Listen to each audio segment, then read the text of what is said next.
Olá, seguidores do LB Informativo. Hoje nós estamos ao lado do Paulo Bordion, já conhecido aqui na página, o consultor e auditor da Bordion Consultoria. E o nosso convidado de hoje, nosso entrevistado, William Renosto Simões, que é consultor de segurança do trabalho aqui da Protemix. Seja bem-vindo. Obrigado. Primeiramente, eu gostaria de agradecer o convite, o Paulo, o Edson, né? E vamos lá. Muito bem. Obrigado, Paulinho, novamente participando conosco. Todos de máscara, né? Sim. Na prevenção. Bom, vou começar já perguntando, né? O que é segurança do trabalho? É um conjunto de políticas, normas e procedimentos que visam melhorar o ambiente laboral, prevenindo acidentes de trabalho e doenças ocupacionais, né? Ou seja, prevenindo a integridade física e mental do trabalhador. E qual é a importância que ela tem na empresa? Então, segurança do trabalho, no meu ponto de vista, é de extrema importância, porque nós trabalhamos com vidas, né? E não tem nada mais importante que a nossa vida, né? Do que a vida. Então, o que acontece? Infelizmente, hoje, muitas empresas não dão devido valor para a parte da segurança do trabalho como deveria, né?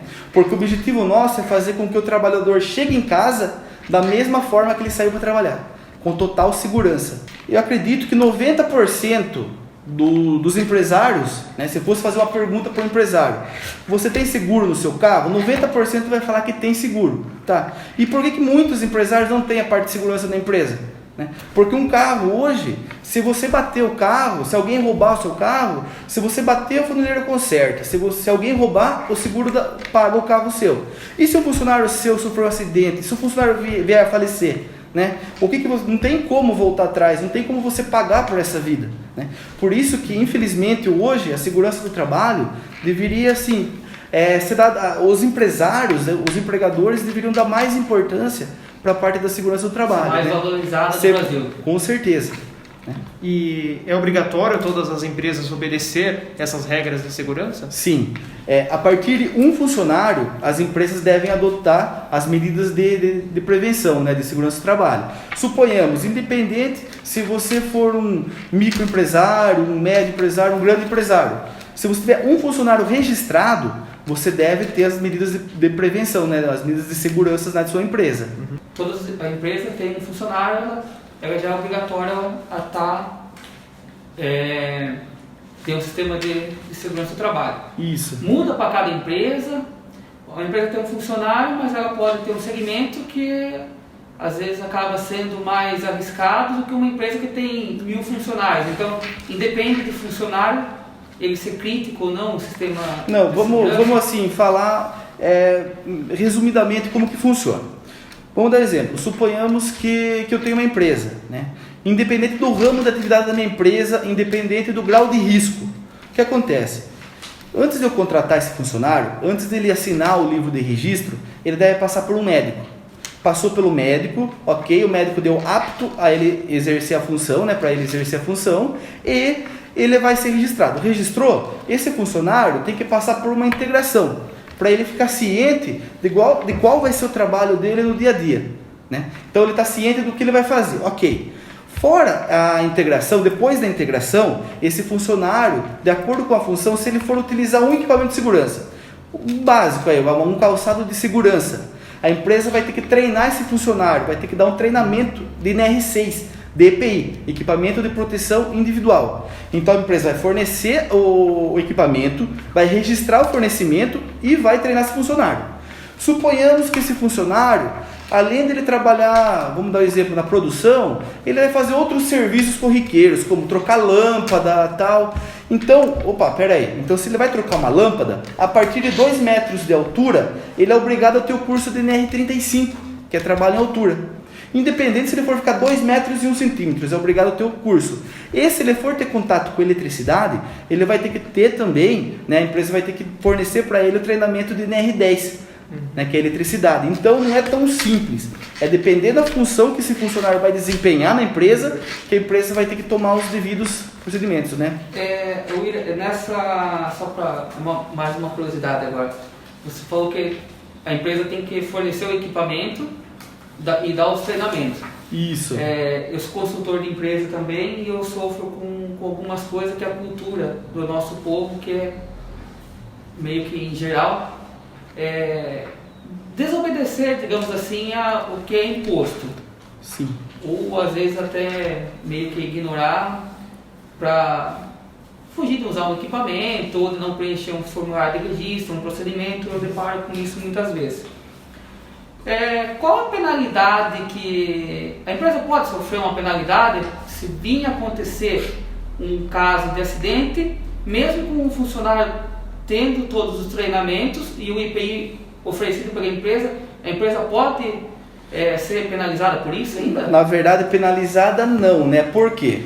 A empresa tomou todas as precauções de segurança do trabalho. Ela contratou o funcionário de uma forma correta, ela treinou esse funcionário, ela forneceu o equipamento, ela vai ter que registrar, né, que ela está fornecendo o IPI, o funcionário vai ter que assinar uma ficha de IPI, né, um termo de compromisso de uso, e a empresa documentou tudo isso. O funcionário assinou uma lista de presença. Suponhamos que amanhã ou depois esse funcionário que foi treinado, que recebeu o equipamento, não esteja utilizando o equipamento.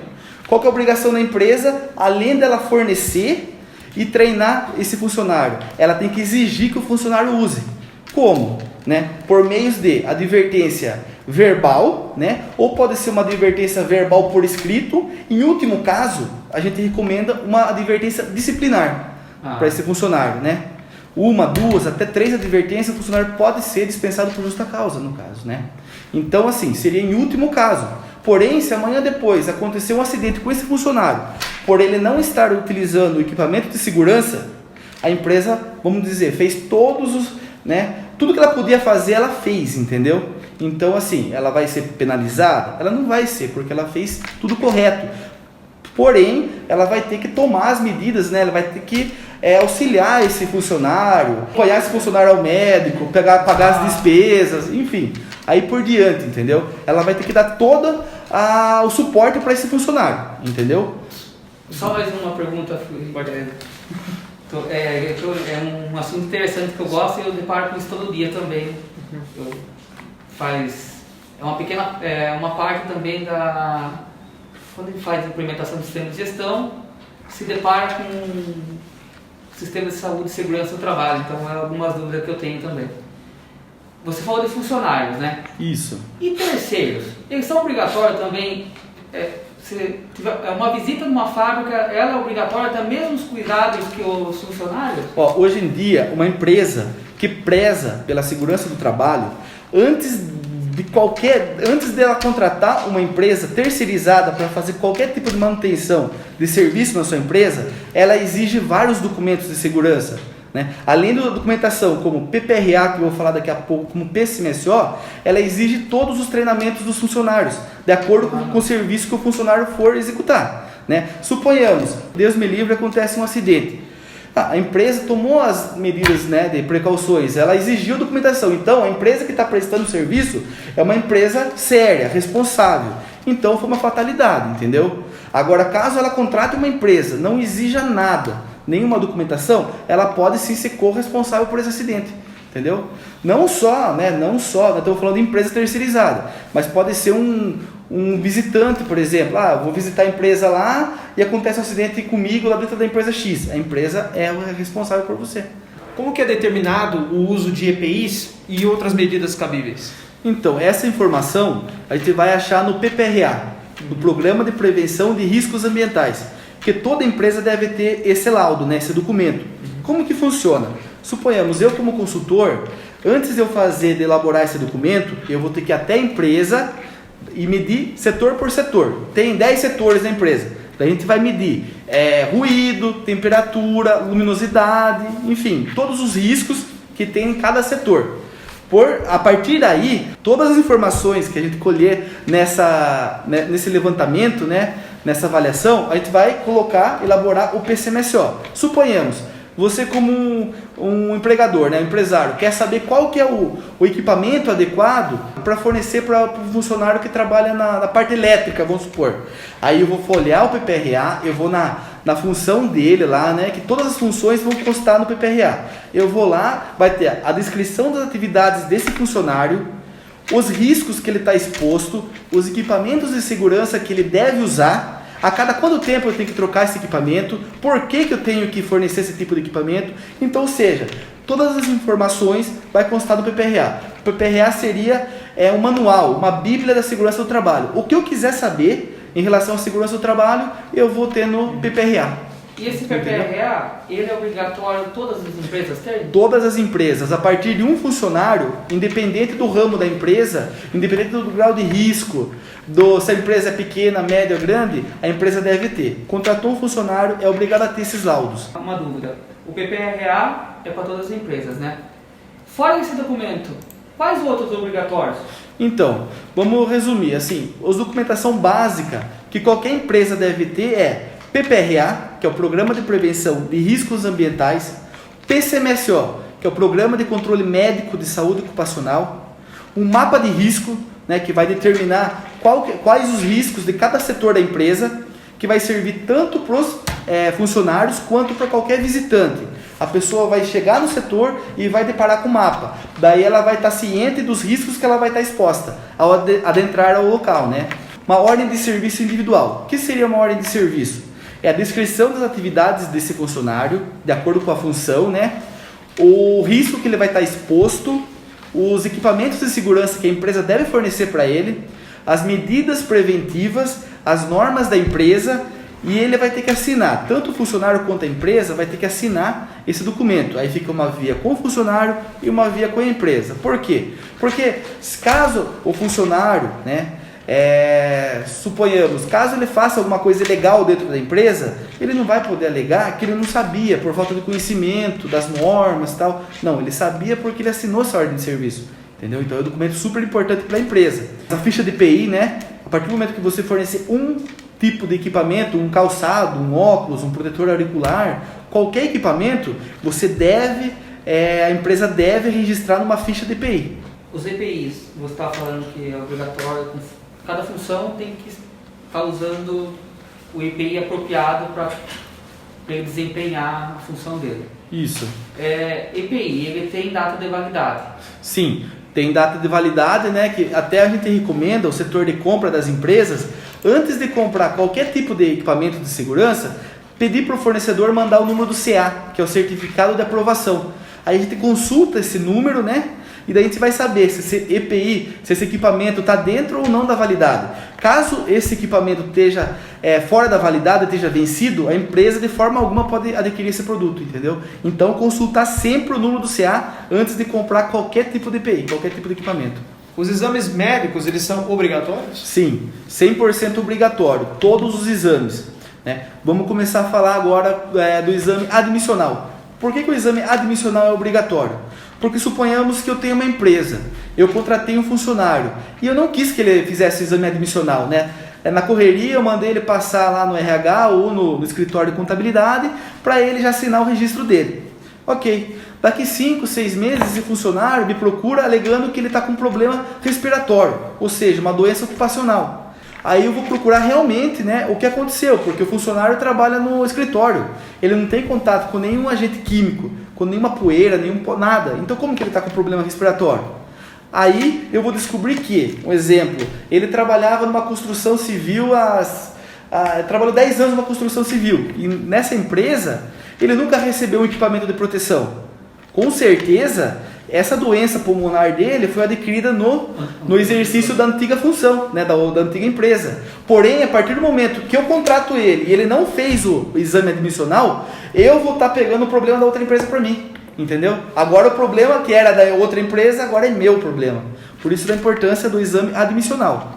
Agora vamos falar do exame periódico. O exame periódico é um exame que serve para a gente monitorar a saúde do trabalhador. Suponhamos que esse trabalhador ficou 5 anos em uma determinada função. E se eu não fizer esse exame periódico, ele pode estar com uma doença já agravada nesse decorrer desses 5 anos e eu não sei. A partir do momento que eu fizer esse exame, mandar ele fazer o exame, né, e constatar alguma coisa, vai ter um tempo para mim já, né, para o médico tomar as devidas providências e não deixar o problema ficar bem mais grave. Por isso que todo o funcionário que tiver mais de 1 ano na empresa, ele deve fazer o exame periódico.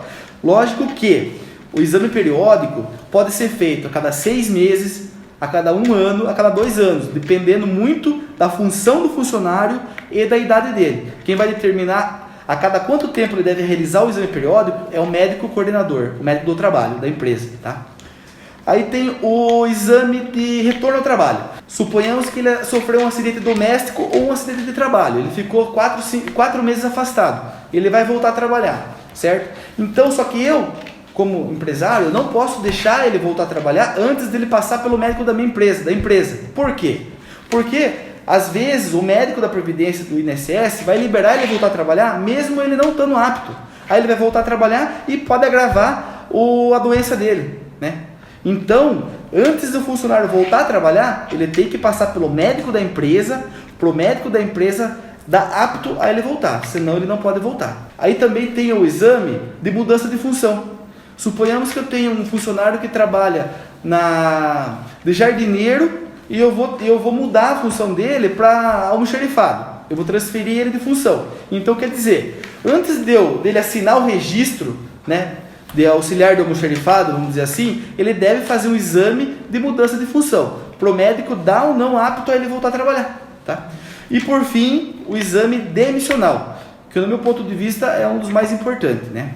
O que seria esse exame demissional? O exame demissional, suponhamos, o funcionário sai da empresa, ou porque ele pediu a conta, ou porque eu mandei ele embora, indiferente, né? Independente de como ele saiu da empresa, ele deve sim passar pelo médico da empresa antes de eu dispensar ele. Por quê? Suponhamos que eu dispense esse funcionário, ele peça a conta e não faça exame médico. Isso foi uma sexta-feira. Aí no domingo ele vai jogar futebol lá no futebol de final de semana lá, ele quebra um braço.